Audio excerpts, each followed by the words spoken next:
Sedangkan kata hayati itu sendiri berarti sesuatu yang hidup. Keanekaragaman hayati dapat diartikan sebagai keanekaragaman atau keberagaman makhluk hidup yang bisa terjadi akibat adanya perbedaan mulai dari perbedaan bentuk, ukuran, warna, tekstur, penampilan, dan juga sifat-sifatnya. Keanekaragaman hayati atau sering dikenal juga sebagai biodiversitas. Biodiversitas adalah suatu tingkat yang ada di dalam bumi dan hal ini menjadi patokan atau ukuran dalam menentu keseharian bumi.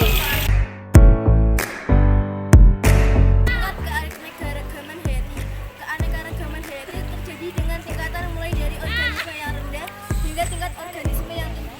Tingkatan tersebut ialah sebagai berikut. 1. Tingkat gen. Keanekaragaman tingkat ini disebabkan variasi gen atau struktur gen dalam suatu spesies makhluk hidup. Biasanya keanekaragaman hayati tingkat gen disebut sebagai varietas. Contoh keanekaragaman hayati tingkat gen adalah keanekaragaman satwa dengan varietas katuransia, dan lain-lain. Anjing, Erin familiar dengan ras anjing Golden Retriever, anjing Bulldog, anjing German Shepherd. 2. Tingkat spesies. Keanekaragaman sapi ini dapat ditemukan pada kelompok berbagai spesies dalam genus atau famili yang sama di suatu tempat.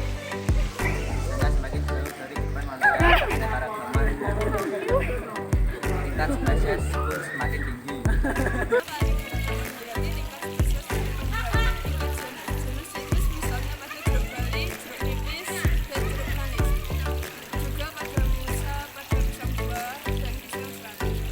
Contoh keanekaragaman hayati tingkat spesies pada hewan. Tingkat famili dibagi menjadi famili Bovidae pada sapi atau bos, dan kerbau, balus, dan famili Conidae, serigala atau kanis, dan rubah Mycophalus. 3. Tingkat ekosistem. Keanekaragaman ini sebagai aspek geografis menyebabkan perbedaan iklim berpengaruh pada perbedaan suhu, curah hujan, intensitas sinar matahari, dan namanya penggunaan matahari. Contoh keanekaragaman hayati tingkat ekosistem. Ekosistem bumi yang terletak di wilayah sekitar puncak gunung atau di daerah gunung tertutup yang didominasi oleh tumbuhan hidup. Hewan yang dapat dijumpai di dalamnya ialah hewan-hewan berbulu tebal seperti beruang kuku.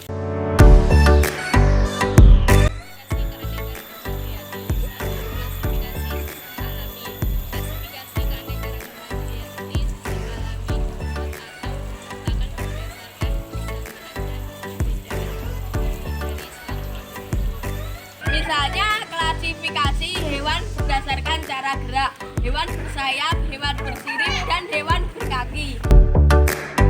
Klasifikasi sistem buatan keanekaragaman yang di tingkat klasifikasi dengan memakai satu atau dua ciri makhluk hidup. 3. Klasifikasi sistem filogenetik. Klasifikasi keanekaragaman hayati yang berdasarkan dari jauh dekatnya hubungan antara takson satu dengan takson lainnya. Oleh karena itu, klasifikasi sistem filogenetik dapat disusun berdasarkan sifat makhluk hidup yang dapat remaja atau dari persamaan fenotipe. Metode inklusi adalah sebuah upaya pelestarian dari keanekaragaman hayati yang mana langsung dilakukan pada tempat dari flora dan fauna itu berada. Biasanya dilakukan dengan cara membuat wisata marga satwa, cagar alam, hutan wisata alam, dan taman nasional. Metode X itu adalah metode pelestarian dari keanekaragaman hayati yang dilakukan